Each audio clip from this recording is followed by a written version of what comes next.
Hey, cheers to Mike. Cheers to Mike. Wake up, hey! Wake up, he's hot! What's going on, y'all? Wake Up Barstool Friday! Big boys in the house. Okay, we got a lot to get to. Thursday night football recap. Couple of great playoff games to break down. We got me, Mikey, Katic, Dana Beers, Megan making money in the money corner over here. Big Cat and Brandon joining the show later. Let's get it on. Let's have a weekend. It all starts right now on FS1.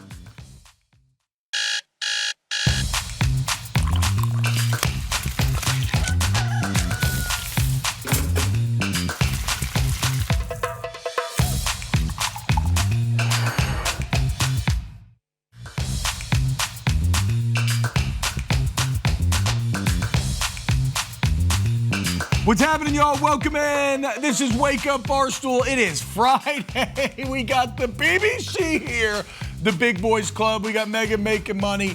Hope everybody's... Look, let's set the tone, okay, guys? The weekend is here. You just enjoyed a legendary Thursday night of sports. If you're like these guys, you've got the Belly Up to the Bar Challenge under 24 hours away. We'll get to that in a minute. But the bottom line is this is good vibes. Have fun Friday. Thanks for being here. Tell your friends about it. All right, guys. What's going on, boys? First off, sorry. How you doing? Fired off. Fantastic. I'm a little bit disappointed there's no smelling salts, but I'm not gonna start the morning off that way. We've started I think 3 or 4 so many different shows now that we're on with smelling salts, including the Big Boys Club. Second episode just dropped yesterday, completely unhinged. Yep. You should definitely go check it out. Not safe for work. I will say that. Not at all. Not in the slightest. Megan, what's up, girl? How we feeling? I'm feeling great. Money Corner went 4-2 last week, so let's go, ready dude. to have a callback at any moment. God, so it's kind of funny, that giant cup in front of you, it looked kind of normal when Big T was there. It looks even more comically large with your rather petite self back there. That is amazing. All right, guys. Let's go ahead and dive in. I think we're going to start with Thursday Night Football. Then we'll get into some playoff baseball. And we talked to Sean O'Hara about it yesterday, man. The NFL is just such a funny game. This is now 2 Thursdays in a row in which, on paper, it looked so clear who was going to win this game, and yet the complete opposite happened. And last night it happened even more emphatically than it did last week, as Jackson Dart and Cam Scadaboo continue to be one of the most exciting young combinations in the entire league. The Giants put it on the Eagles 34-17. Mikey, give me your biggest takeaway from last night. Dude, it's Jackson Dart. He's unbelievable. Yeah. It's Scadaboo. I love him, too. Oh, yeah, dude. The way he runs the football, it fires me. Like, as an offensive lineman, I would love for him to be my running back. You would have loved getting to talk to Sean O'Hara yesterday, because that's exactly what he was talking about as well, right? When you're blocking for a guy that loves contact as much as you do, it just gets you going, man. I love it. He had on that final touchdown drive, he had the sweep to the outside where he bodied Zach Bond, and then he bodied him again to get in the end zone, dude. Yes. Really badass stuff from Cam Scadaboo last night. I just wonder how he fell to the 4th round. I mean, this guy, you saw him in college, dominant. Yep. I don't see how. I'm not a GM by any means. How does that guy fall that far? I don't know. Man? I'm with you on that. He's Gronk in a running back's body. I mean, okay, I'm gonna be stereotypical here because I don't know if this is true. I'm guessing his testing numbers maybe weren't like the craziest, right? Yeah. Might be considered a kind of sneaky athletic guy. Yeah. But yeah, I mean, look, go watch the Texas game in the playoff last year. Yeah. Like Arizona State was getting their ass whipped, and he almost single-handedly beat one of the most talented rosters in the entire country. And he's carried that, and his energy's infectious. Yep. Like you see Wan'Dale Robinson getting up and like he's going like they're all they're just all doing the Scadaboo right now. And when Dart went into the blue tent, Scadaboo was like checking up on him. He's like, dude, you good? Like, let's go. That like 10-minute span where he went into the tent and Daboll was like talking to the doctor. He looked like he was going to kill that doctor. Okay, wait. I think we actually have this footage because this is one of the hidden funny moments. Russell Wilson comes in for one play and does this. Dot talk. 3rd and 9. Dot talk. Everybody's like, what? To get the C off that man's chest? Dude. Dayball's freaking out. We got to get Dart back in here, bro. Get him out the tent ASAP. That is maybe what because I love Dart right now. His legs are the difference. Yeah. Even though he's making good reads, which is impressive, and he has a lot of moxie. I guess I'm a bit concerned about using his legs that much over a 17 games season. I know. It's the unfortunate part of football. You can be one of these great, exciting quarterbacks. I mean, he had the play last night where he straight up launches himself. It's a great ball, too, right? That was a great ball to trust in the tall. Yeah, he's Jordan always Humphrey. leading with his head. Yeah, when he's going out of bounds, exactly. I'm like, dude, you're about to get licked. Kind of saw this last year with Drake May as a Patriots fan. I watched him very closely, and a lot of times he just didn't really have that wherewithal to like not go down. Yeah. And you kind of see that with Dart, but it's also like you love that out of your quarterback. Yeah, for sure. Well, it's a weird thing because yes, exactly. You encourage it, but then all quarterbacks eventually learn. You learn how to kind of mitigate it a bit, right? Because like Joe Burrow, Meg, he was a massive no slide guy back in college. I think it was 1 year in the NFL before he learned that he had lesson the hard way. one year behind that O-line that just let him get eaten alive. And he's like, you know what? Maybe I'll protect myself a little bit more. I hate the Bengals offensive line. Yeah. So that's the Giants' perspective, and that's where I wanted to start, right? Because I always like celebrating the winners, and Dart's a young first-round pick. Giants look like they knocked their first-round picks out of the park right now between him and Abdul Carter. From the Eagles' perspective, a second loss in 5 days after not losing in over 220 days. It's weird because when Jalen Hurts is winning, you kind of accept all of his flaws, but then the second he loses, it's Jalen Hurts sucks. He misses Devontae Smith. The read at the end to Cardell Flott was bad. He had A.J. Brown one-on-one. He didn't see him. Look at this play right here. Devontae Smith streaking wide open. No good. They also couldn't do anything with third downs. Like usually they're able to tush push, whatever. Like they just were, I think, 1 for 9 on third downs. A lot of the Giants defense is very good, especially that pass rush. Burns is an absolute animal, and they had them. It's because Philly wasn't on schedule last night. A bit surprising given how they came out running the ball. Yeah. But that's what the advantage of getting to a lead like New York did. The other big story from last night's game is the tush push. 4 in a row. 4 in a row. It once again, there was like false starts on it that they didn't call, but basically it started up the conversation once again whether or not the tush push should be illegal. Dana, do you have any great feelings on this? I don't love it, but why ban it? It's football. It's football. I agree, dude. You can't stop it. It's pretty, but they can't stop it. Why? I don't get all like when people get all pissed off about running the tush push 4 times. Like, if you can't stop it, why not keep running it? Like, why can't every team do it? Why can't every team do it as well as the Eagles? And I don't understand. I don't like when people complain about it. It's like it's a football play. It happens. If you can't stop it, then learn how to run it better than the Eagles. Like, Exactly. It's kind of the ultimate football play in many ways. Exactly. It's like football distilled down to its purest essence. I think the problem is going to be is that at the end of the day, the NFL is not just football. It's entertainment. Right. That's true. Right? It's why they have made all the rule changes to protect quarterback. It's why they made all the rule changes to incentivize offense because points get views and whatnot. And that's going to be the piece of leverage that the anti-tush-push crowd really tries to put their strength behind, is that it's a bad viewing product. I don't think that's fair, though. I mean, I get entertainment purposes, but at the end of the day, these guys are being paid to win games.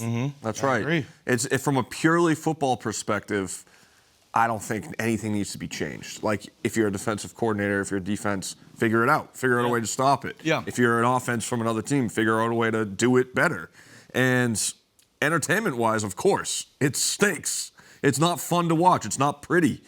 But football, it's tough. It is gritty. It's not pretty. I will It's feel like what? if it's your team, you find it very pretty. Right, I would love if yeah, the Patriots had a tush push. I mean, it's what, 4 to 5 plays out of 65 that an offense will run throughout the game. Yeah. So it's like, I mean, colleges do it, like everyone does it. It's just The Eagles are the best at it. they're just the best at it. The kind of deep irony to me is it's basically what we all yelled at our teams about for years, right? Was wait, if it's 4th and inches, why are we handing it back to the running back? Why are we in shotgun? Like, why don't we just sneak it? They 4th said and inches, whenever I see a shotgun, I'm like, I start freaking out. It's so frustrating. That was basically our entire childhood. It was like, why don't we just sneak it, right? You can't. And then somebody finally, Sirianni company, I think when they were in Indy, actually, finally came up with it. Was like, wait, we could just do that. Now they've done it to great effect. They still lost by 17 points. So. Yeah. So this is the last thing I want to highlight on this game. And it's the fact that score, the 4 tush pushes in a row, was to go up 17-13. Mm-hmm. And that's bully ball. That's lean on him, right? Get after him. The next drive before half, you know what the Giants, you know how you respond? 15 plays, 67 yards, 6 minutes off the clock, and right before half, you take a 2017 lead. Yeah, it's tough. Like, that was the statement drive of the night right there, guys. Yeah. That's bullying the bully. That's Scadby, that's everything. That's why the Giants won the football game last night. I love to see it. This Dart guy, man. I said it a few weeks ago in here. I said, why are we playing Russell Wilson? Why is he sitting there on the bench? And you see this guy. He's a gamer. He's just a gamer. And it does beg the question with a lot of these rookie quarterbacks. It's like, why bury him? There's the Brady every now and then behind Bledsoe. There's the Rodgers behind Favre every now and then. But my philosophy is if you have Russell Wilson or Jackson Dart, you go Dart. As soon as you possibly can. I agree. Well, and maybe, look, they wanted to give Dart, I guess, a little extra lead time, and really Russell kind of just played himself out. Right. They allowed him, he had that 4-play series. He had that one good game, though. That was the worst that we've ever seen. He did. He'll always have the Cowboys. Congratulations, Russell Wilson. You played yourself. I think we got to start worrying about these Eagles a little bit, though. I agree. mean, this Saquon the last 2 games, 6 carries, 12 carries. Yeah. And not good gains. He hasn't been good all year. They're beat up. I mean, the future, I don't think, is too bright. Losing Broncos, Giants back-to-back. They could have lost to the Buccaneers. Yeah. Yeah, Honestly. they had the crazy comeback against the Rams as well. They could have lost to the Rams. They haven't looked good this year at all. I know the Super Bowl hangover and everything, but when do we start worrying about these guys? I would say that I was not worried, but we did just see 2 years ago how quickly the collapse can come with this franchise. Yeah. I mean, were they 10-1 before they maybe 10-0 even before everything fell apart and they fired everybody and we're done with Sirianni and they won the Super Bowl. So it's actually very hard to parse whether or not you should be worried about the Eagles. Well, it's crazy though because if you look back, that means the Giants lost to the Saints. Yeah, hell yeah, So dude, it's that's like- right. Who dat? So are the Saints not that bad? Nothing makes sense. We up, dude. Yeah, the NFL's crazy. And the even NFL's Sunday, crazy. dude. But all right, so great night in the league last night. Great night in baseball as well. A couple of big-time playoff games.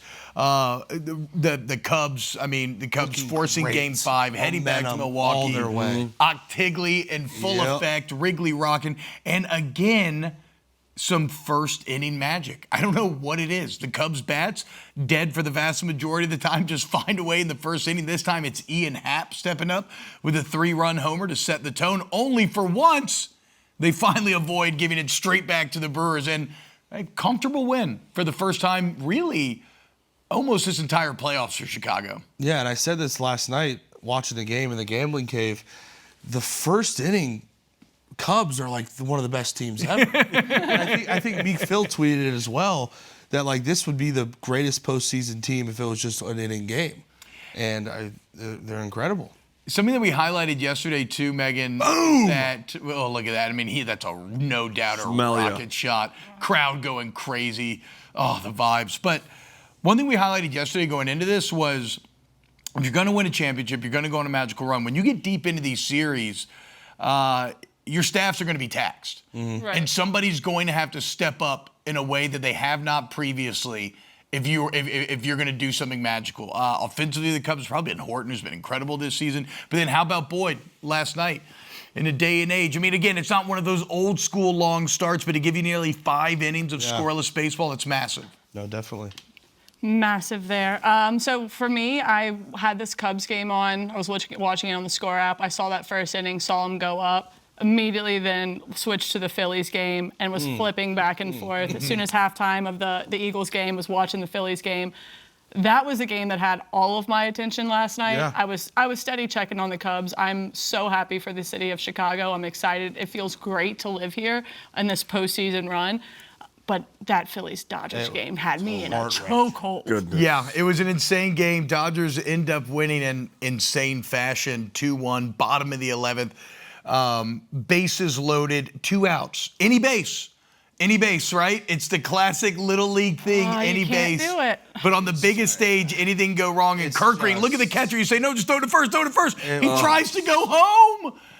Good. I know he panicked but if you look at, there's a wide shot picture. I mean, the base runner going to first is maybe 25 feet away from the bag. Man. Like, he would have been out by 4 to 5 strides. No, look, I mean, because again, it's situational baseball. Yeah. The catcher's just assuming, okay, look, the catcher wasn't even set up to make a play. And he was like short-armed it too. Like, his throwing motion was so weird. He like babied it home. Like, fire that thing to first. And if you overthrow it at first, you can live with that. But this, you just can't. Look at this. Oh, You man. gotta just. And this is the stuff kids need to watch who want to be pitchers. PFP is so important.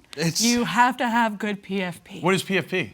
Pitcher fielding performance. Oh, gee. Practice, I'm sorry. My roommate was a big PFP guy in college. Shout out Rouge. Fun fact. The Rouge League. We can all sit here and How have I never heard of PFP and everybody here has a classic PFP story? Well, you're not a seam head. I know you know? PFT, but I don't know. I know PFP. we can all kind of sit here and talk about what we would do in that situation. But if we're being honest, in that scenario, I think we all panic. 100%. Don't know. It's such a split-second decision, and you're looking right at you. That you would think the easy play is just throw it right in front of you. Well, It's a crazy, just like scenario to be in. It kind of makes me feel bad for the city of Philadelphia, which Yeah. I want to get is kind of into hard that. to do. I want to get into Tough that in night a for second. Philly. Yeah, like Dana said, I mean, you have 3 fat asses up here talking about what we would have done, but like our asses would have never been out there. No. So I mean, Well, I think it's like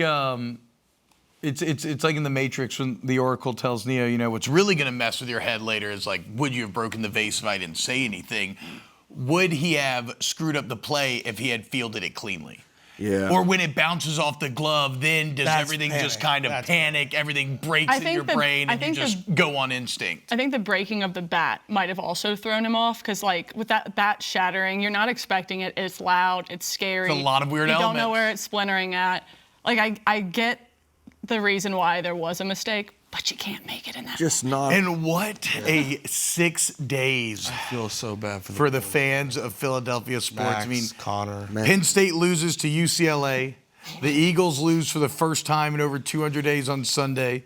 You lose all 3 games, or you lose 3 games in total in the NLDS to get eliminated. And on the same night, not even 5 days later from that first Eagles loss, you get a second Eagles loss to your most hated rival in the New York Giants. And what's funny is, before that Saturday, pretty charmed existence. No, absolutely. Like, everything was good, even with the Oregon loss, that hurt, but whatever. You still had the Eagles. Your Phillies are still kicking ass, and now everything has fallen apart in less than a week. Full collapse. Full I feel collapse. so bad. I mean, Max crashed out last night, which was a valid crash. Yeah, out. valid for sure. I mean, you just got to feel for the boys. You do. It's tough, a but horrible- it's the life of a fan. Really a horrible way I to don't feel that bad for them. They just won a Super Bowl. Yeah, true. Penn State went deep in the playoffs. Yeah. The Phillies have like made World Series recently. Yeah, I mean, they can They'll be all right. freaking suck it up. They'll survive. They'll be. I'm glad that they're struggling. I want every major market team to lose. I want New York to suck. I want LA to suck. I want Boston to suck. Screw all you coastal elites.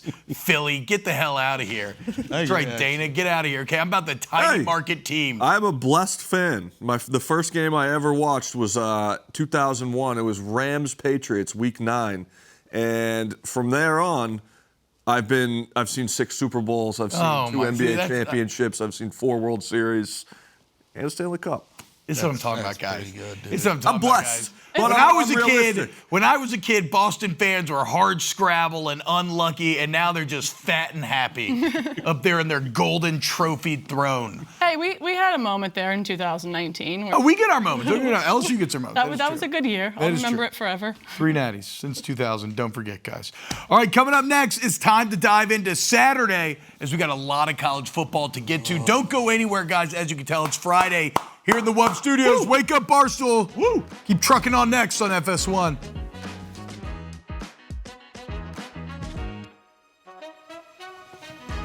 What's happening, y'all? Welcome back. Wake Up Barstool. It's Friday. The weekend is on deck, so you probably got some pretty fun stuff planned, guys. But you probably as fun don't. as us. Okay, well, yeah, that's exactly what I was going to say, actually. But not as fun as these two guys right here.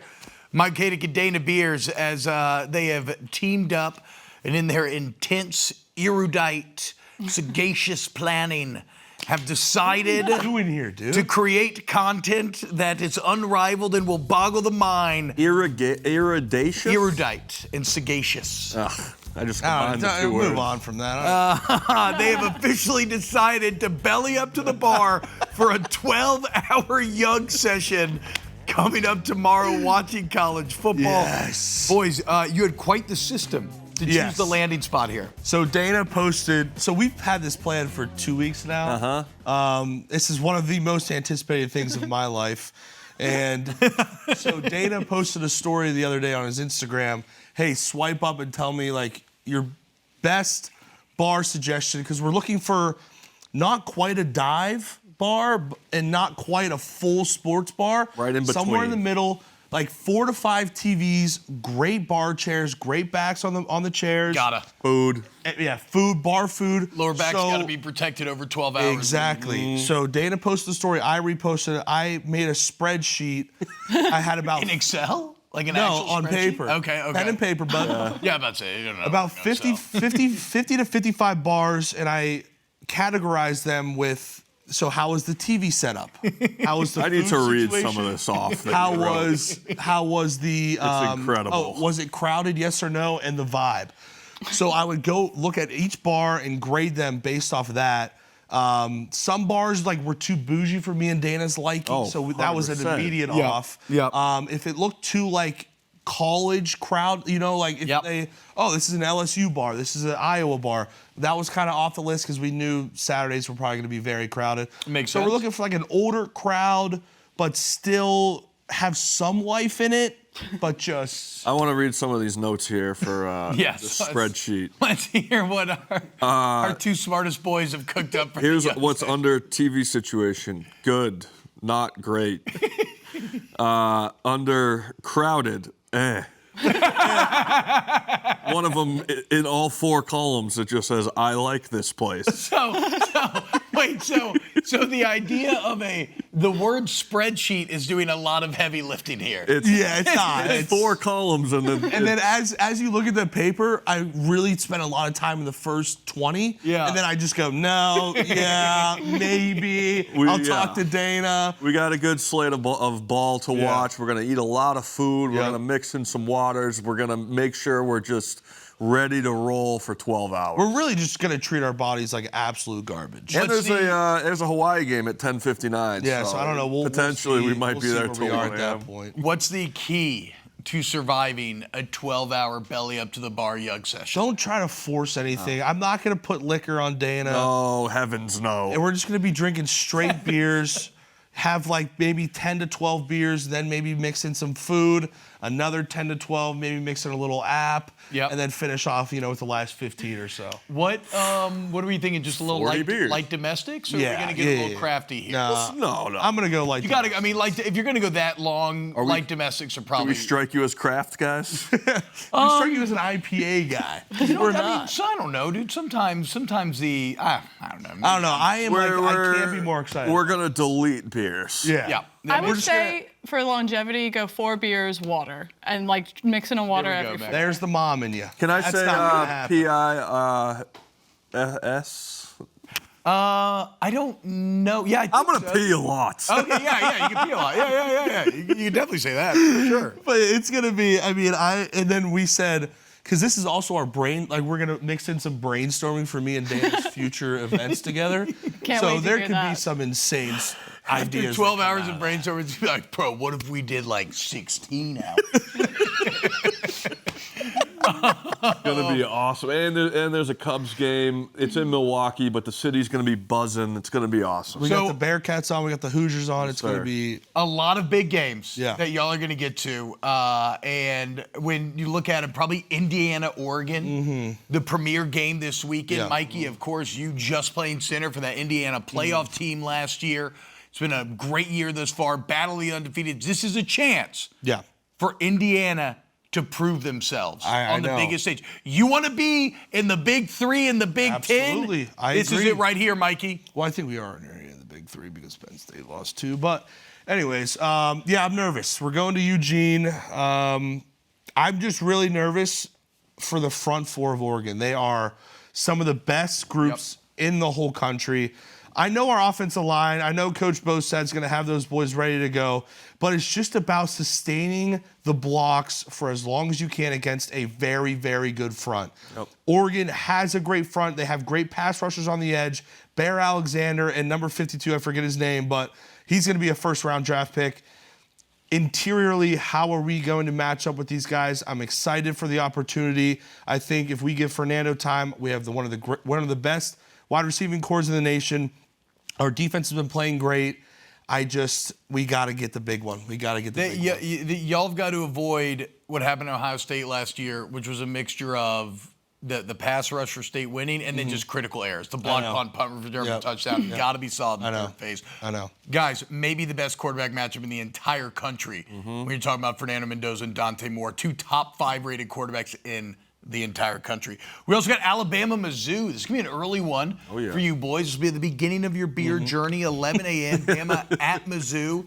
A 3-point spread here. And this is very similar in that this is a similar opportunity for Mizzou to prove that they're one of the better teams in the entire country and try to go over here. And for Alabama to prove that they can still keep going. Yeah. They had the bad loss, but how can they come back from that? I think Kalen DeBoer is doing a great job. Obviously, it's hard coming from the Nick Saban era, but I think he's doing what he can, and I'm excited to see what they do here at Missouri. I think if you just look at these 2 teams on paper and you take away the name of Alabama, this should be Missouri. I think they're the stronger team. They have an awesome running back. Yeah, Ahmad Hardy's the man. They should win this game. They are favored. They're at home. I mean, it's just Alabama just has that. They have that moxie. That moxie with their name, but it's they have the intimidation. Yeah, they have the intimidation of the history of right. Uniforms. Yes, but this should be. I believe this should be a Missouri game to win. Bama can't lose this game. No. Their schedule's too hard. If they lose this game, it could potentially ruin their season. But Mizzou doesn't get enough credit for how football crazy that school is, that state is. Eli Drinkwitz been building up. How about this, Mikey? 292 rush yards a game for Mizzou right now. 292, second in SEC, 200. So not even close. Wow. But they've not faced a team like Alabama yet. That's going to be massive. And then probably the third game that you want to highlight here is going to be the Fox Big Noon Kickoff. We're going to break it down next in the film session, and that is Ohio State, Illinois. I'll just say this as we go to break, another premier quarterback matchup. We're going to talk about Julian Sain and Luke Altmaier, another 2 guys currently top 5 in the entire country. One young, one old. Who's going to win in Champaign? Cheers, y'all. Welcome back to Wake Up Barstool here on FS1. It's the end of hour 1 on Friday. What does that mean? You're probably still learning if you're new here. But that means it's time to make some money. And look at that. The club's opening up. The money corner with Megan making money. Credit. I want to be at the club. Girl. Let's go. Oh, my God. Should I be throwing money on you, Meg? There we go. Let's go, baby. All right, so Meg, you've been on fire lately. What was last weekend? 4-2. 4-2. Nice Okay. little bounce back. Okay, so what do you have for us here this weekend, October spooky season? All right, we touched on this game just a bit, but I'm taking Bama, laying the 3 at Missouri. Seems like everyone in this office is going to be on Missouri. And Thank you, Megan. You took Indiana. Bo Prabula and Ahmad Hardy, great. But if they can stop the run and make Prabula throw, I think Bama is going to come in this game and continue to assert the dominance. They're clicking. They went to Athens and got a win. Yep. Then they got the huge win over Vanderbilt. Now is not the time to lose a game. They keep the wheels rolling. Bama minus the 3. The thing about this game that I want to know that I don't know about is Mizzou's defense. We'll see. They've been good statistically, but we'll see. We'll see. But again, it's not the time for Alabama to put the brakes on just yet. Up next, I'm taking Katic's Hoosiers. That's right. Hey, you hear that, Brandon? I know you can hear me, Brandon. Yep. She made the right pick. What do we say? Hoosiers. Backing a great quarterback and Fernando Mendoza back on the West Coast. Yep, you hear that, Brandon? I just think this is almost a disrespectful line for Indiana. Yep, I got them earlier in the week, agree. plus 7.5. They're, I think, down to 6.5, 7. I got them at 7 this morning. So, Started yeah, out at 10.5, I will say. I like Indiana there. Up next, a little stinky game. A ranked favorite going on the road. I'm taking an angry Iowa State team to go to Colorado and handle business. Look, Deanna as a dog in the past has been a good bet, but this Colorado team doesn't seem like they're all on the same page. Meanwhile, Iowa State, God, they need a big win after getting beat by Dana's Cincinnati Bearcats Coach last Rime is week. potentially watching right now. I love you. And look, He texted me last Friday. Oh, no way. He said I looked handsome on TV. Shout out Coach Prime. Shout that out is to Coach Dana's boy. Prime. I am a big Prime fan. I put out a video before, I worked here, maybe dancing a little bit in a Prime I jersey. remember that. Got that attention. Love that. But yeah, Colorado hasn't managed to put up more than 21 points in all 3 of their conference games. I like Iowa State here.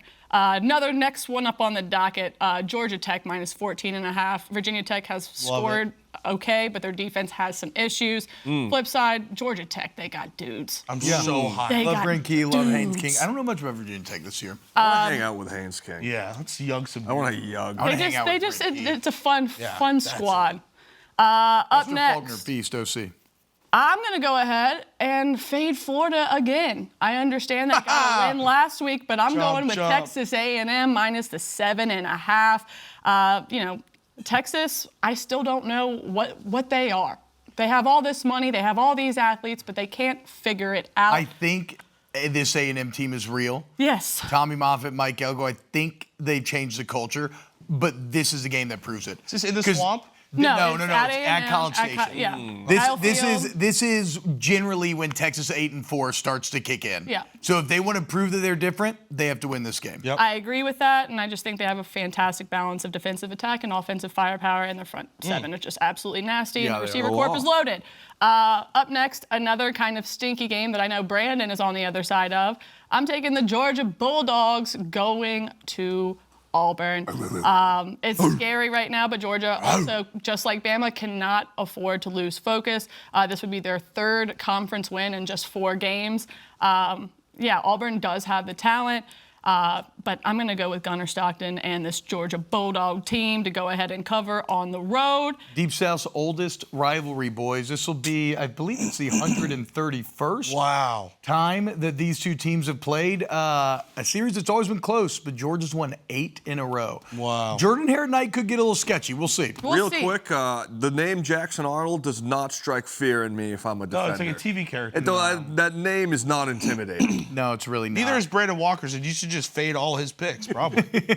So that's pretty much all I have on the docket. There's a couple other ones that I play that I'm not real confident in, like UCLA, kind of recency bias there. I'm going to play them.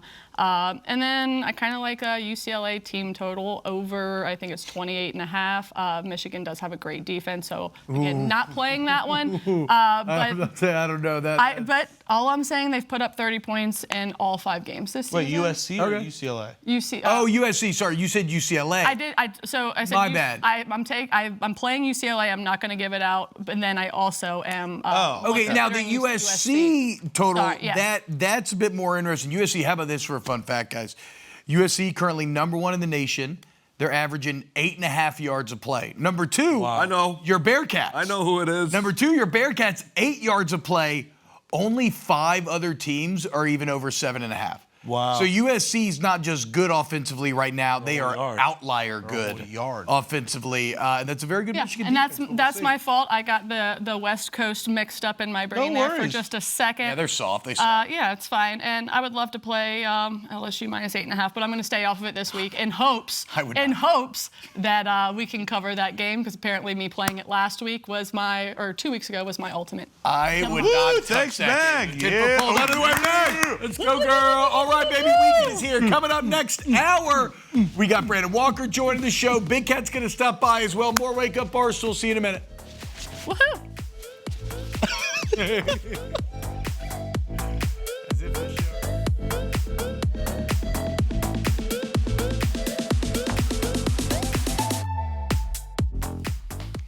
Hello, everybody. Welcome back to Wake Up Barstool. Michael Katic got out. Older, less joyful, but better looking.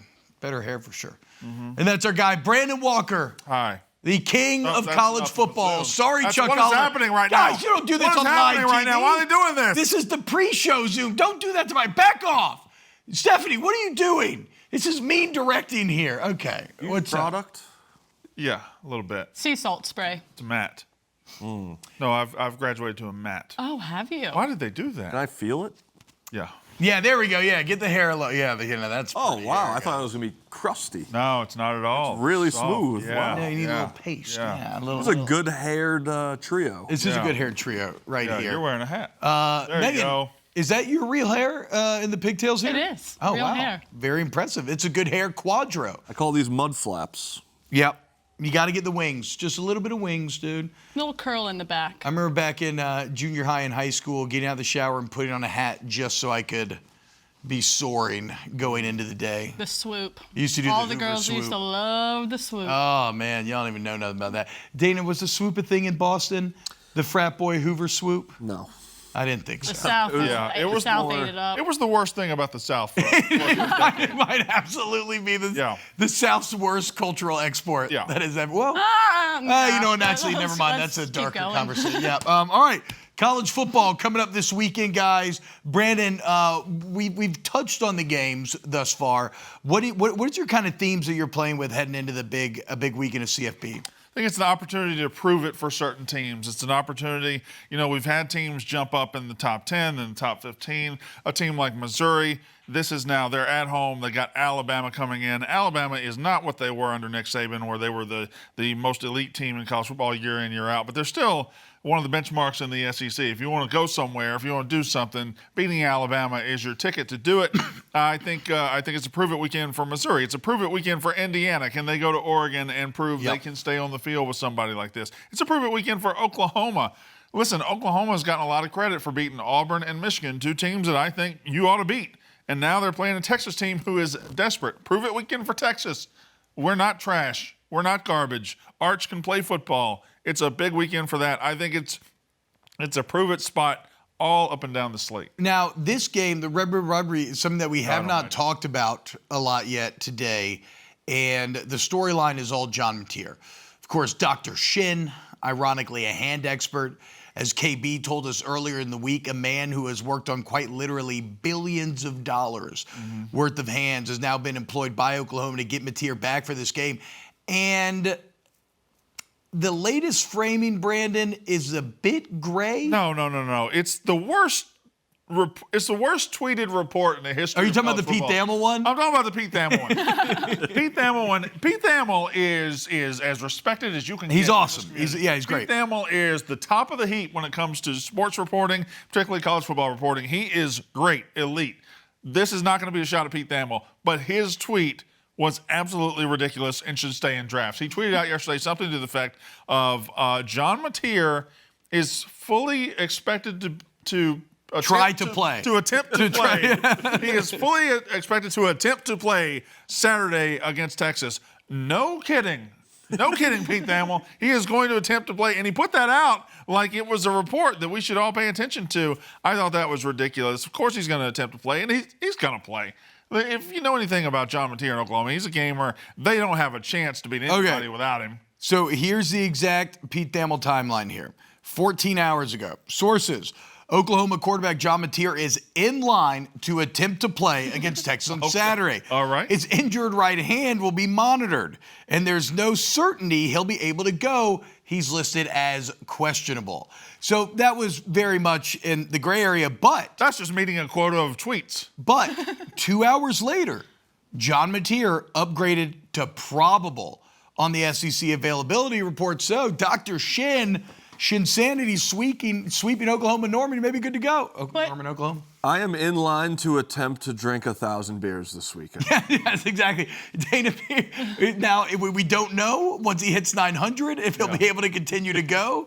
But That's insane wording. He will do his best. I am in line to spend 12 hours on the couch on Saturday.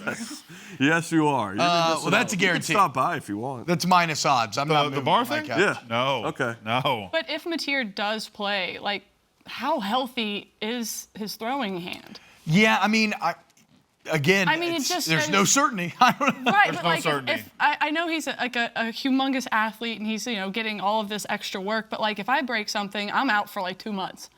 Here's what I would say. You're not John Mateer. That's what I started with, dumbass. John Mateer.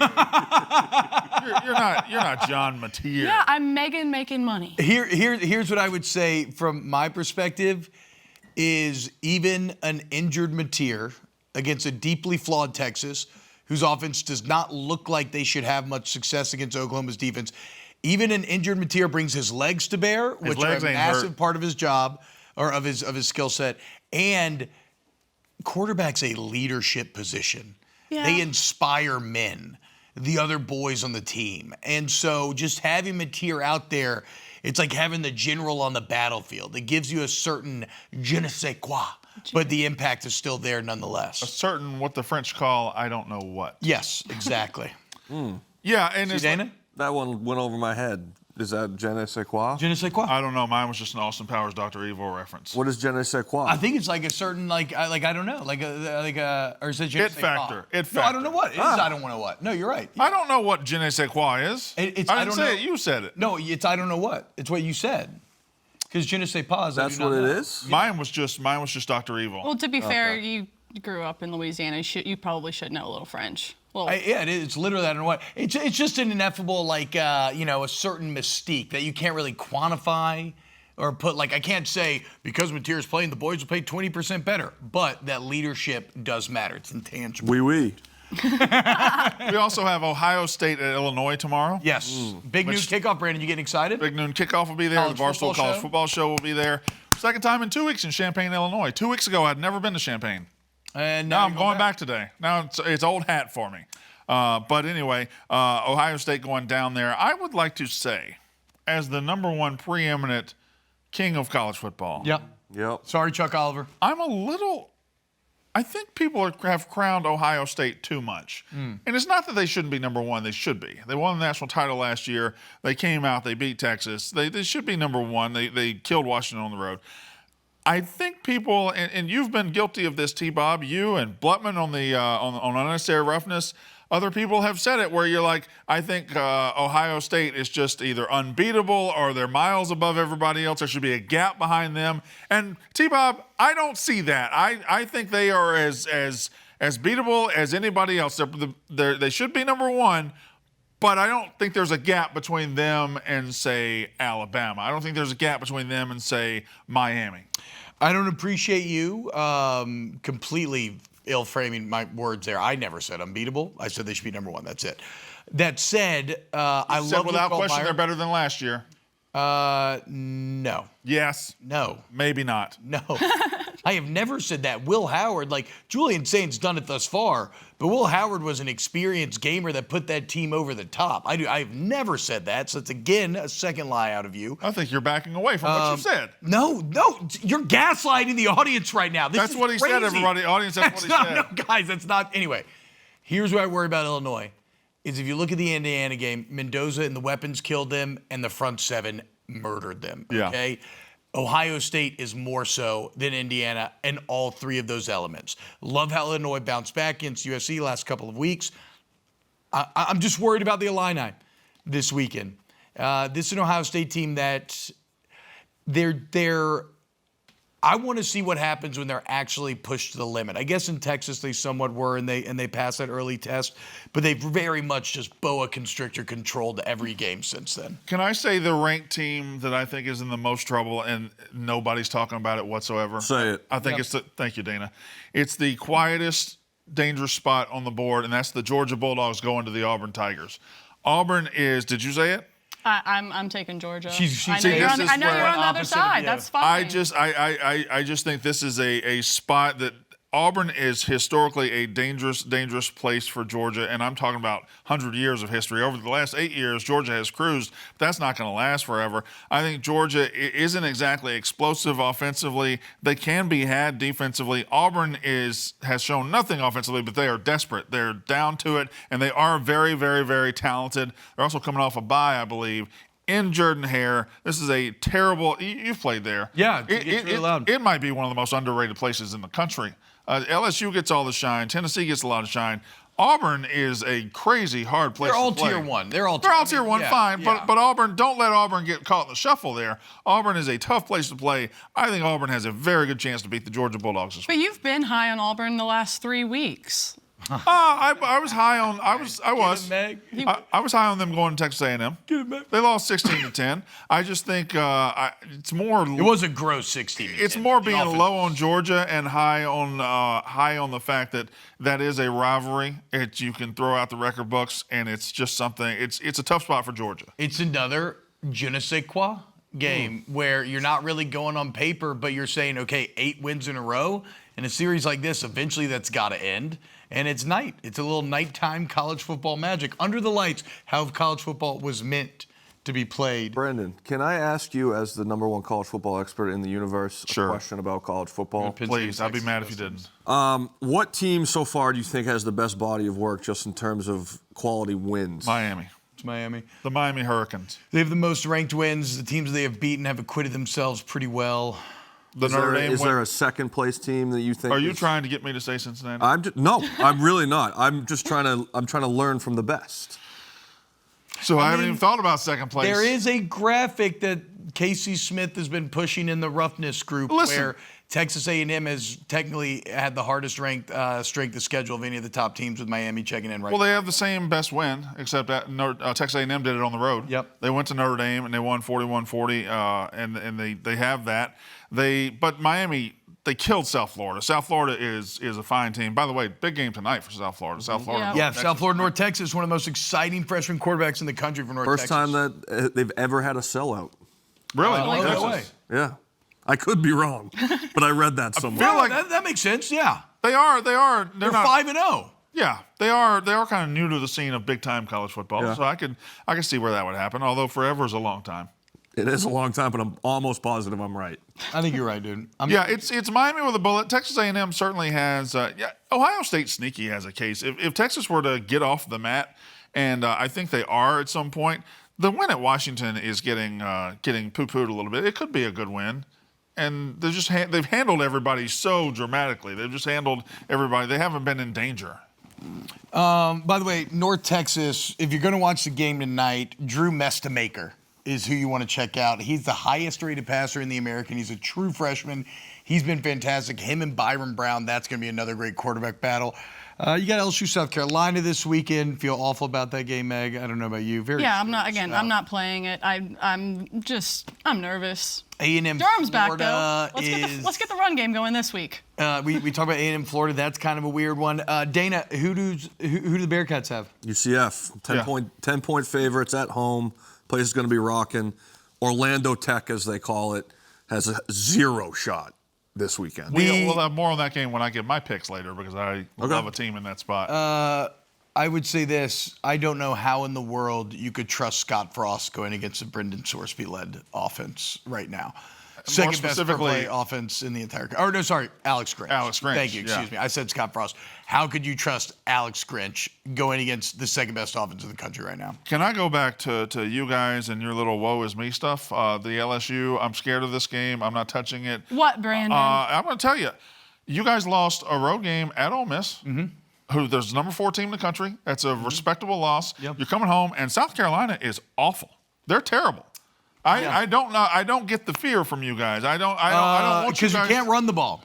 The offensive line sucks. Garrett Nussmeier may or may not still be hurt. Does Michael Van Buren play? How good is he? You haven't played yet? South Carolina. I think you'd think you could run the ball a little bit better if you played them. Well, you're very high on Mizzou this weekend, right? They played pretty damn good against South Carolina played pretty damn good against Mizzou. That was a close game. You know how it is. I'm just not sold right now, and then losing to Ole Miss is obviously a double-edged sword, so it's like I lost like 10 times. I think LSU wins, but from a gambling perspective, 8.5 with a hurt quarterback against Lenora Sellers, and you can't run the ball. It's bad vibes. Yeah, it's bad vibes.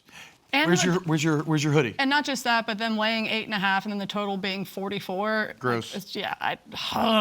All All right, look, shout out. There we go, Bearcat fans. Once again, Dana Beers bringing you the luck. He's got the Skyline Chili hoodie. Bearcat's going to get it done. Come on! In Orlando this weekend. Coming up next, Big Cat joins the show. Dana, thank you so much. You and Mikey go enjoy those skillets. Love you guys. Love Enjoy you, the Dana. beers tomorrow. Good luck. Good luck in the Yuggin Marathon. Yes, sir. Thank you. There we go, guys. More great baseball on the docket for tonight. I wore the same color as the chair. Yeah. That was a mistake. Very mocha. It's a different shade, I would say. I think it looks great. It's in the same family, but it's different enough. Both look great. Y'all both look very similar, and your legs are cross-pointed together. Maybe I should uncross my legs. Dan, what's up, man? Thanks for stopping today. How was the game last night? It was incredible. I don't know how much you guys watched the game. Wrigley was on fire. Yep. It was from the first pitch. You can kind of tell if Wrigley has it in a certain game, and obviously how the team plays is going to be a big part of that. But I got to tell you, boys, one of the coolest crowd moments I've ever been in was in that bottom of the first when the crowd at Wrigley organically started chanting, Freddie, Freddie, for Peralta, and had him legitimately rattled. Oh. Like Pete Crow Armstrong after the game said you could tell that it bothered him. And Ian Happ hits the big home run, and it was just, there's something about being in a crowd and not having because I think a lot of times what happens with today's day and age, you get the Jumbotron tells you when to clap. Yeah. You got the people to, hey, we got to do this, we got to do that. At this point, there's a music going on in the middle of an NBA game. This was completely organic. It started somewhere. Who started it? It started somewhere around the 200 level between third base and home. I got goosebumps. And it just started, and it slowly, and like the woman in front of us was like, "What are they saying?" It's like Freddie. And then it was just for the rest of the night. It was just on. I was even practicing. I was keeping my Freddies warm when the Cubs were pitching in the top of the inning. So like top of the second inning, I was kind of standing there like under my breath, just being like, Freddie, just keeping it warm, keeping it ready to go. So more first inning magic. You had the moment where Seiya strikes out. You get the two. You're like, oh man, are we gonna blow this opportunity? Happ comes through. How did it feel though to have a night? Because these are also magical nights, and you're in that stadium and the environment's such, and it kind of becomes a party almost. Yeah. Right? Like, because, okay, you keep putting it on. Oh, we're not stressed. Yep. Like, the stress is fun, don't get me wrong, but this had to just have, like, a party atmosphere. No, it was, because I think in playoff baseball, 3-run lead in playoff baseball is not, like, it's a lead, but it's not. Yeah. You can't get comfortable. 5 is when you start to feel comfortable, and that happened. So, yeah, it definitely became we started talking about, Saturday and who's going to come in for, I actually wanted, I was hoping at one point that, and I don't even know if I should say this out loud, but Ben Brown, who's on the roster, who's a good pitcher, up and down this year, I was hoping this would have driven Milwaukee crazy, but if he had come in, he was warming up in the ninth, if he had come in and done the old Rodney Dangerfield, ow my arm, because Cade Horton can't join the roster, he's ready to go. He can't join the roster unless someone gets hurt. Oh, so I was thinking at that point, we don't have a pitcher for Saturday. Yeah. I was hoping there's going to be some gamesmanship, but Is Cade Horton good to go? he said he's fully healthy, but he's on the IL, so he cannot be on. He can't pitch in this series unless someone else gets hurt. Ooh, that's. So we need Someone's someone got to take it for the team. Yeah, someone needs to take it. Yeah, you can't fake it. You're gonna get busted if you fake it. Oh, whoops! Ow, my arm. That hurts. Is it broken? Yeah, How exactly. can you not be romantic about baseball, right? It was crazy. It So was fun. before we move on to Phillies, how are we feeling about Game 5? Nervous, but it's, I think the way this series has gone, games 1 and 2, Pat Murphy, the manager for the Brewers, had Craig Counsell on his heels. He was making the moves. Craig Counsell had to react to all the moves. There was, they didn't go with a starting pitcher in game 2. Craig Counsell had to put Justin Turner at the top of the lineup, take out their hottest hitter in Michael Busch. Games 3 and 4, Craig Counsell kind of took it back to him and, was able to figure out a way to take this series. And using Peralta last night, they were stuck in that middle ground. Do we use him? Do we save him for Game 5? The Cubs now have the advantage in terms of like the mental space of both these teams. In terms of actual like pitching and matchup, it's a complete coin flip. Yeah. Because we don't have a starter. I don't really want to see Shota Imanaga pitch again. Yeah. His arm seems dead. They don't really have a starter. They have Quinn Priester, who went, 10 pitches or whatever it was in game 3. So it's going to be a toss-up. I think our lineup is better than theirs. I'd take our lineup in that. Yeah, you just got to have someone step up and play over their head. Yeah. Like Boyd was massive last night. Yeah. Really giving you the full 5. So we'll see. On the other side of the docket. Does this guy talk?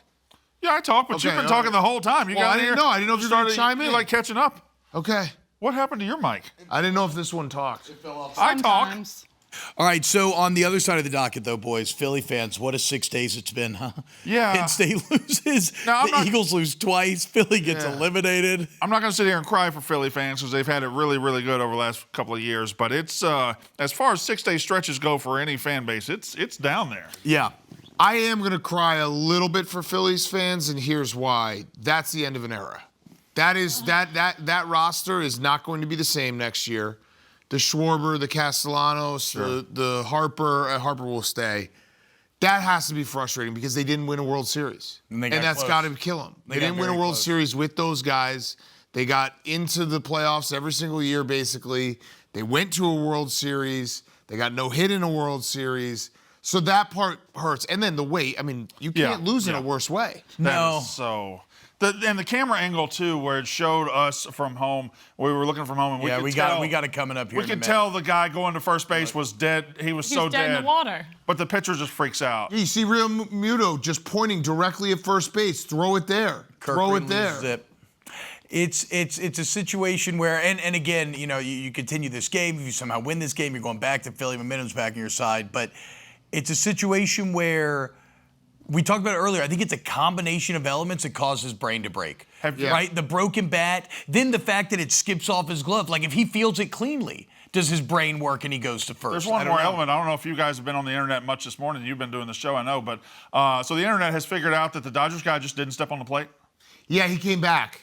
Did he? Yeah. Okay. But was he called Yeah, safe? look, he came back right here. No. You can see him. He came back. I didn't notice he came back. Yeah, he missed. He missed right there, and he came right back and stepped on the plate. Right there? Yeah. You can't miss He He did miss it, yeah. Yeah, he kind of missed it. And then Yeah. So if the Phillies had been on top of that, maybe they force a play. Yeah, if he had caught the ball. So even if the throw home is good, so it's even worse. It's like right when you missed. thought it It's couldn't even get worse, worse, yeah. they somehow found a way to It's even worse. exacerbate it. The Dodgers left the door open for him, and they didn't quite take it. There are two things, two sports experiences that are unlike any other in terms of like gut punch tragedy, and it is extra innings in playoff baseball when you are the away team. Sure. And then overtime playoff hockey elimination, because the suddenness of the game. You are sitting there watching a game, and at any moment it could just be over. Yeah. And this was more of a build-up. This wasn't like the Dodgers hit Freddie Freeman just comes up and hits a leadoff home run in the top of the bottom of the 10th. But it's just you can't prepare yourself for that. The suddenness of that's it. We have nothing else. We have no answer. We're done playing. Well, there's also the element that the way they lost that game, it just leaves questions in your mind of you should have won the game. Not only did the second run score like that on a 60-foot ground ball, the first run they walked in. I know, which actually I think the ump said was actually he got that wrong because they said that was strike. A cold comfort. I mean, I don't want that apology. There's no moment in that loss where the Phillies fans say, well, they were better than us. They just weren't. You had it, and you were going back to Philly. And you also had game 2, I believe. Yeah, it was game 2 where they almost won that game, and they had the bunt. The bunt that they probably shouldn't have bunted. It's got to really stink if you're a Phillies fan this morning. And I know they just won a Super Bowl, but there is something about when you have a core of a team and they, on paper, have been very, very good. And they have, the Phillies went, I think it was 9 straight years without going to the playoffs. Yeah. This team revitalized the franchise, got them deep every single year, but never got over the hump, and now everything's going to change. Dan, I do not want you to blame me for this. I was told to ask this. No, you should definitely blame Jeremy, our producer. But he wanted me to ask you, worst way to lose, that or a double doink? This is not on me. This is not on me, dude. So the double doink was bad, but it also was. We knew it was a possibility because Cody Parkey was he had missed a lot of kicks that season. He had one game where he actually like hit every single post. It's almost more impressive. I'd say this one just because it's not just the execution. Cody Parkey messed up the execution, right? This was a complete mental mistake where you don't see this stuff on a Little League field. So that's the part that has to drive you insane. Yeah, it's going to be a long offseason for Phillies fans as they try to figure everything out. And then the Eagles stink. And the Eagles stink. The Eagles are the 2023 Eagles. Yeah. So we were kind of toying with this morning. So you're saying that this team is now the post 10-0 start 2023 Eagles. So if you look at what the Eagles have done in the last 3 years, and they've been phenomenal. 2022, they go to the Super Bowl. Yes. They're a really, really good team. They lose the brain drain of Shane Steichen and Jonathan Gannon, and all these guys go out. Nick Sirianni hires someone from in the building. I can't remember who it was in 2023. The team is great to start. They go 10-0 or whatever. 10-1 or 10-0. Yeah. They beat the Chiefs on Monday night. Remember, Nick Sirianni's like, hey, you like that? They fall apart. They're just not. Their defense is terrible. Their offense can't get play calls. They revamp it last year. They bring in Vic Fangio. They bring in Kellen Moore. Win a Super Bowl. Kellen Moore brain drain. Then he hires Kevin Patullo, who's his friend, who's been part of the organization, and they look like they're back in that spot where the coaching and a little bit of things here and there are not up to speed. And on paper, they're like, oh, we're still Super Bowl champs, but they're not. There's flaws there. Yeah. All 4 of their wins didn't look insane. They didn't look great. No, I mean, they had the crazy comeback against the Rams, certainly. Block field goals. They needed a block punt against the Rams. They needed a block punt against, block field goal against the Rams. Punt against the Bucks. Yeah. To start that game. So I think that's got to be the concern for Eagles fans. Is 2023 was a very unlikable team that went out in a very terrible way, and that seems like this is more like that. They have coming up. Vikings should be, now it's on the road, but that should be okay. I think it's Giants, very satisfying. It's very satisfying that the night they decided to go super spam mode with the tush push 4 in a row down to the goal line to get from the 3 all the way, trying to get all the way in, they got killed. I think that's satisfying because now I think the backlash to the tush push is even building further now that it has been.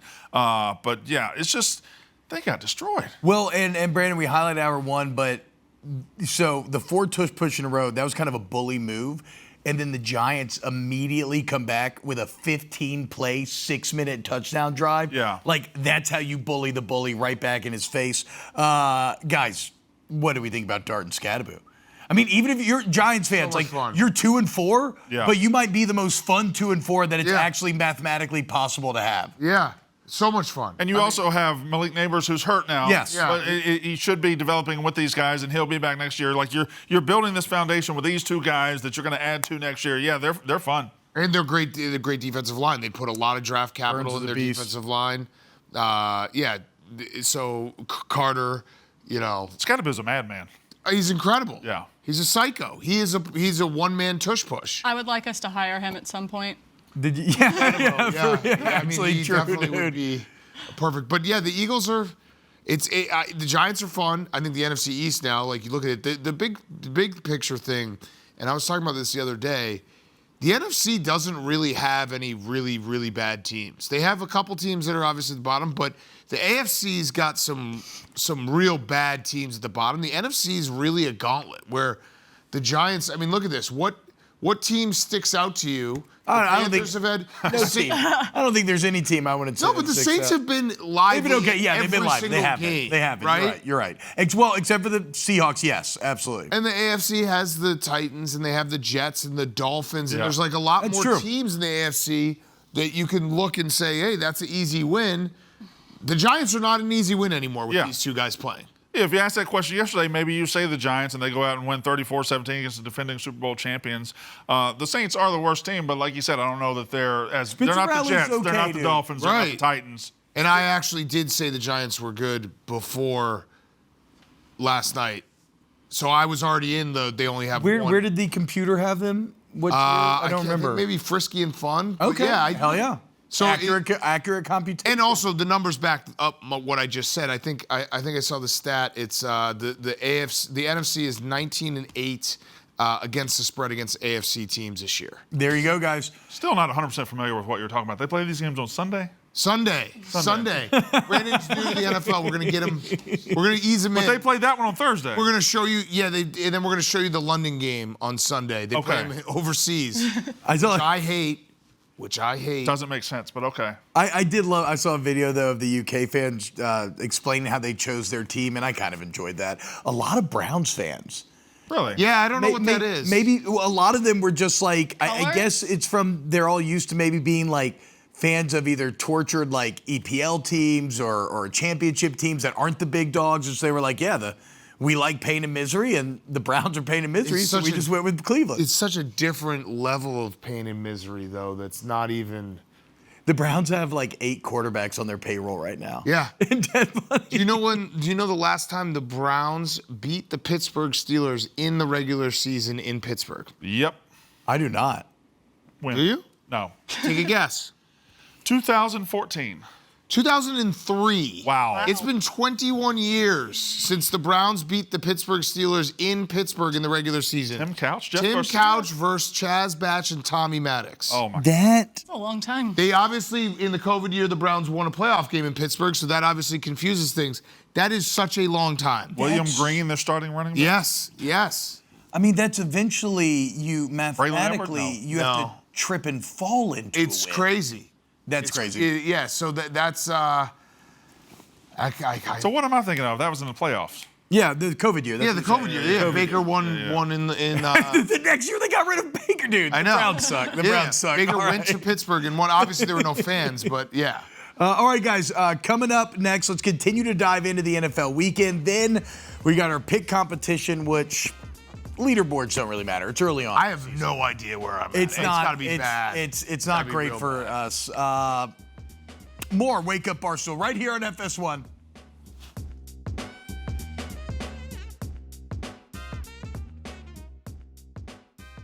What's up, y'all? It's time for another Wake Up Barstool around the office. This time, we're going to figure out who would survive a horror movie and who would be the first to die. Let's go see. Okay, if this was a horror movie, who in the Barstool office would be the first to die and who would survive?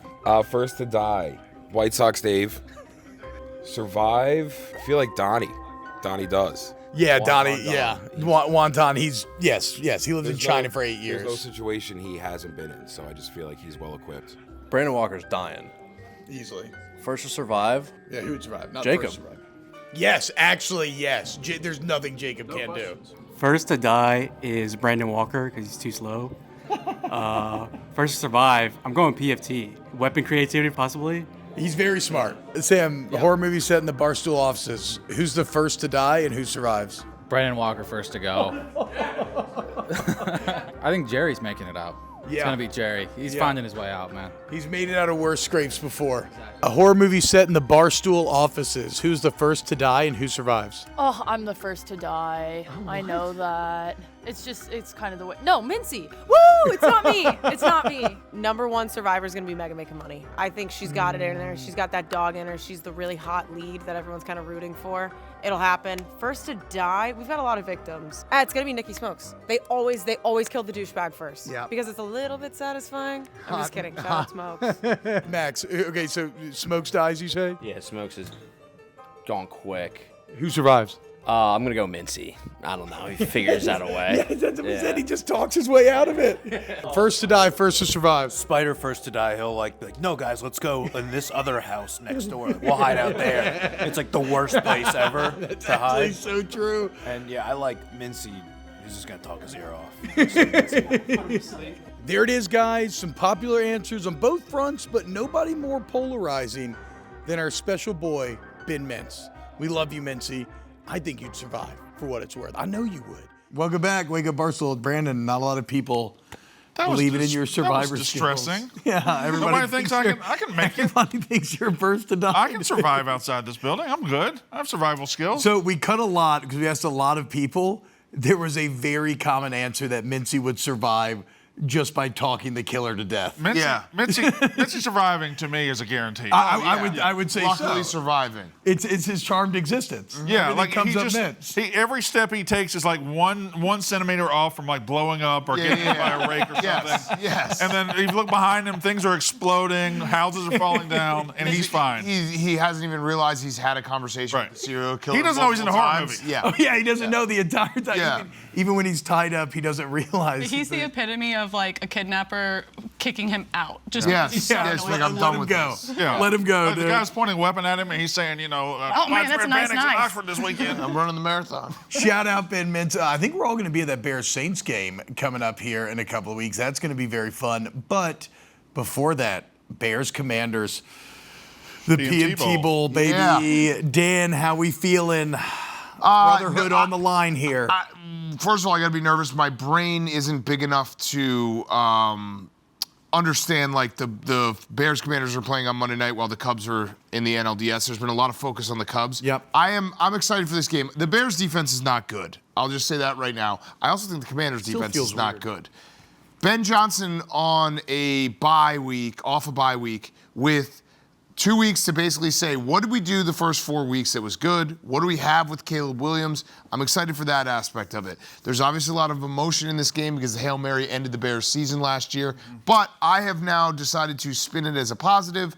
It was the domino meme. The small domino is Tyreek Stevenson being an idiot, celebrating before the Hail Mary in the end zone. The big meme is Ben Johnson returning the Bears to glory. Yes. So, because it doesn't happen. We don't get Ben Johnson if the Bears, I truly believe if the Bears had won that game against the Commanders last year, they'd probably find a way to win 7 or 8 games and Eberflus might keep his job. Is this a tattoo bet? It is always tattoo bet, PFT and I, which is stupid because we started the tattoo bet when both our teams were bad. Now they're good. I don't know why we're doing it. There's actual stakes to the games now. So, okay, so explain for those who don't know what the tattoo is. Well, it's just like we were 2 terrible franchises. This was before Caleb and Jaden, and we're like, we got to make this game interesting. Wouldn't it be funny if we had tattoos for the dumbest matchup possible? So, yeah, we've done it. This is the 3rd year. So this tattoo it's right 1 to here, 1, right? This is the Tyreek Stevenson tattoo. Okay, so I'm sorry. So it quite literally is the loser just gets a tattoo every. Yeah, no, I got this tattoo because of Tyreek Stevenson. But it looks really cool. Yeah, it is a cool tattoo. What did PFT? That's great. He has a something that his dad drew on his arm. That one, he has, his tattoo is, we might have acted illegally. Dick Butkus died like maybe 4 hours before the Bears kicked off. So that was, we beat the Commanders because we, Right. We used that. We repelled that. Yeah. Got the Butkus bump. Yeah, exactly. So that's where his tattoo The is. posthumous bump. This game's going to be great. Couple of second-year quarterbacks, which the second-year quarterback conversation continues to be fascinating and evolve every single weekend. Another big one coming up this weekend, Lions at Chiefs. Is that Sunday night or Monday night? That's Sunday night. Sunday night football, Lions in Kansas City. Lions getting points here. Chiefs kind of bouncing back last week. I think I like Detroit here. Am I a sucker? I'm not sure. I guess the Mahomes factor is a little scary, but I like Detroit. So it's pretty cool how quickly the Lions started off 0-1. They lost that Thursday night game to Green Bay, right? And then it was there were questions immediately. Are they going to be able to live life without Ben Johnson? They spent the next month answering them like, yeah, we're fine. We're good. We're going to go forward. The Chiefs they're up, they're down, they're up, they're down, they're up, they're down. This feels like an upcycle to me. A chance. The Lions kind of announced themselves was the beginning of last year or 2 years ago when they went to Arrowhead and won on a Monday night. That was last year, I believe. It was 2 years ago. 2 years ago. That was when they really said, hey, by the way, the Lions are somebody to deal with. Now, this feels like an opportunity for the Chiefs to say, all right, well, we looked like they were putting it back on the shelf, and now they dropped another one. But I think I like the Chiefs, too. And how many times are you going to get 2.5 in Arrowhead? I know. Yeah, that's true. That's fair. Am I dumb? I think the Chiefs are the same team they were last year, and I think that means that they could go to the Super Bowl, or they could also, because last year, remember, they won all these games by like 3. By like 3 points. Yeah. Last year they were 10-0 in 1-score games. Yep. This year they're 0-3 in 1-score games. That's the difference. Yep. Like the ball doesn't bounce your way all the time. So I don't think the Chiefs are totally different. Obviously they started the season with some injuries and they're getting some weapons back. And the Lions are just really good. The Lions do have a banged-up secondary, which should make you a little nervous with what the Chiefs have been trying to do the last couple of games to run the ball. But the Lions all they do is cover. I don't have the exact stat in front of me, but it's something ridiculous where they're like 13-2 in the last 50 games against the spread. Damn. It's an insane amount. They just cover spreads every single time, and they're that good. They, we just flashed it up there too. 20-5, not against spread, but 20-5 on the road over the last few years for Detroit. So if anybody's traveled well, the Lions have. Any excitement to watch the Joe Flacco-led Bengals? No. In Green Bay? Not even a little bit. Nope. Even a smidge? How about Niners-Bucks, though? Yeah, Niners-Bucks is great. A couple of 4-1 teams. Chopping it up. The Niners just kind of doing it with just throwing a quarterback back there, throwing any receiver out there that we can find, and just winning football games. And the Bucks are just Baker Mayfield doing something in the fourth quarter, doing something viral, and doing it in the fourth quarter. Are we sure the Niners are starting the right quarterback? Is Purdy back? I just like saying this Mac Jones better than Brock Purdy. Yeah, it is. Because it is a very funny, and that narrative's going to start because Kyle Shanahan wanted Mac Jones 3 years ago or 4 years ago, whatever it was. This is the guy he was lusting after. We wouldn't have known about Brock Purdy if he had drafted Mac Jones. But yeah, the Kyle Shanahan's been doing an amazing job with keeping this thing together after last year when it fell apart. The Bucks, they just play they are the most fun team to watch in the NFL. Yeah, I agree. The comebacks are Lions awesome. are up there too, though. They're up there, but the Bucks, the Lions are fun, but they don't make it exciting fun because they just demolish you. The Bucks are like, hey, whether we're up or down, let's just make this really, really tight. Yeah, they able to back. They made the Seahawks exciting. Yeah, exactly. Thing about the Bucks too is like, as long as they can keep squeaking them out, like they're pretty banged up right now. They've been banged up. No, that's what I'm saying. Yeah. If they keep holding serve, like they're going to get better and better as they get fresh legs back and this year goes on. Is Che going to end up in the Super Bowl, dude? He might. We might have to bet a future on the Bucks just to hedge for ourselves. Just so you can have some joy out of Tampa's Is he success. going to have to wear those Cubs pants every day now? I don't It's know. elimination Well, the elimination pants. game. So Saturday, Yeah. The pants have been great. Fair. I mean, they just What if he's grabbed the pants before the elimination Visually day? They not just great. look ridiculous. Yeah. That's the problem. He looks like a 6 foot tall 6-year-old. Yeah. That's it. He texted me, was like, hey, I have something I can't come on Saturday night. I'm actually deciding Saturday whether we're going to stream or I'm going to take everyone up to Milwaukee. But he was like, I can't come. It's my son's birthday. And I've never said that's okay to anyone faster. 'Cause I don't want to see him. You got to go to Milwaukee, right? Yeah, Wrigley North. I know. I want to go. It would be a great video to bring all the boys up there. But it's also just we're in Champaign on Saturday morning. It's a lot. Could you imagine walking in with Che in those pants though? No. You would have to do a blinders like you did. Yeah. Well, I'm on his side. He can't take Che. No, he's not coming. Carry He him, can't man. come. I'd carry him on my shoulders. All right, guys, when we get back, we got our picks competition rolling right along, figure out who's in the lead, and we'll give you 5 more probably not that good picks for this weekend. Coming up on Wake Up Barstool. Brandon Walker's in the lead. I don't know if that's true. Welcome back to Wake Up Barstool. It is time to once again hand out our picks for the weekend. Put up the standings. Let's see who's winning the competition thus far. I have no idea where I'm at. It's going to be bad, though. It's bad. It's bad for, I think, okay. There's the graphic. Brandon leads. All right, I look okay. Yeah. Oh, all right, 8-12. I can deal with that. Yeah. 8-12 is not fine. For Brandon. All right, Brandon, Mr. Leader, take us away. 11-1 is better than 8-12, right? Yes, technically, barely. Okay, so I'm heavy in the SEC this week. I got 3 spots where I took one off. Never mind. I'm heavy in the SEC. I got 2 spots this week. I like Missouri to beat Alabama. I like Missouri at home. The drink era has been building to this. Alabama, fine team, not what they were. We've seen them go on the road twice. They won at Georgia. They lost in Tallahassee. I just like Missouri. It's more about Missouri than Alabama. I think Georgia's in the most dangerous spot of the weekend. Nobody's talking about it enough. Auburn is a desperate, talented team. The desperation, when talent and desperation come together, it's dangerous for whoever's coming in there to a tough crowd.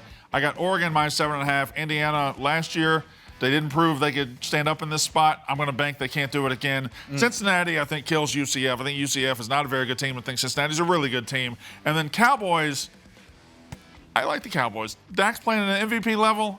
I think they go in there and they hammer the Panthers. Oh man, I got to be honest, guys. Go ahead and throw my picks up there. I kind of think I hate my picks this week, but they are what they are. I don't know. God, I'm mad I didn't see the Cincinnati one. Like when you see a pick that somebody else does, you're like, how did I? Yeah, I like Cincinnati. That's a good pick, Brandon. That pisses me off. Great pick. All right, sorry. Pick my picks. I'll run through them real quick. Take 2 seconds here.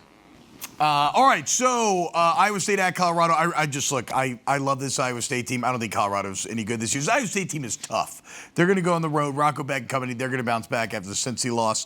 Oklahoma -1.5 at Texas. I'm just betting that this Oklahoma defense is going to carry the day, and the glorious return of John Mateer will win. Indiana +7 at Oregon, doing that for Katic. Saints +3.5 versus the Pats. Screw Boston. I'm so freaking sick of Boston. It's in the Superdome. Spencer Rattler and the Frisco Saints find a way. I know, trust me. And then Lions +2.5 at Chiefs. It just feels like such a sucker pick, but I'm here. Here we are. I already made my choices. Big Cat, what you got? I like that Saints pick, just going off of who was hot last week.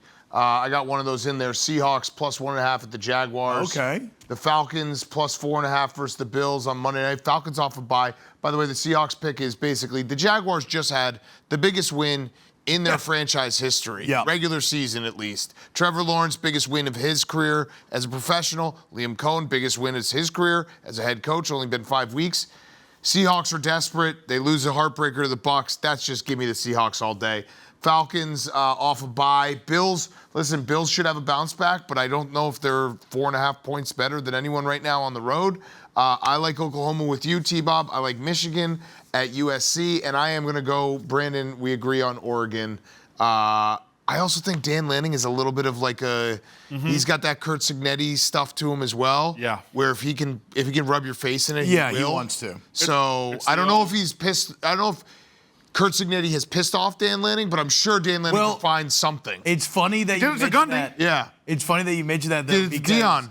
Cignetti has been especially kind. Right. Talking about Oregon, he's like, no, this is a really good. He's like, Dan Lanning, it's amazing what he's done. Such a young coach, such a short time. Cignetti lays down in these spots. Yeah. He does. He laid down the in these only spots thing twice that makes last me year. nervous is Cignetti will try to play for the spread and style points. In losses. What they have to do, what buried them last year against Ohio State, was they gave a punt return for a touchdown and a block punt. Like, you just can't have that if you're trying to. I do think Indiana's better this year. Their quarterback's better. Their offensive line is better. I agree. I think they're in the Big Three, in the Big Ten. But listen, Oregon's just a tough place to play for anybody. Yeah. And Oregon's really good. Like 7 points, getting beat by 7 at Oregon isn't anything to hang your head about. All right, so look, a massive thank you to everybody for another great week here on WUB, guys. Continue to spread the word. Sub to the YouTube channels. Check out the Barstool College Football Show in Champaign tomorrow. We got big new kickoff. Thank you to Dana, Mike, Dan, Brandon, Megan, everybody. We love you. See you Monday.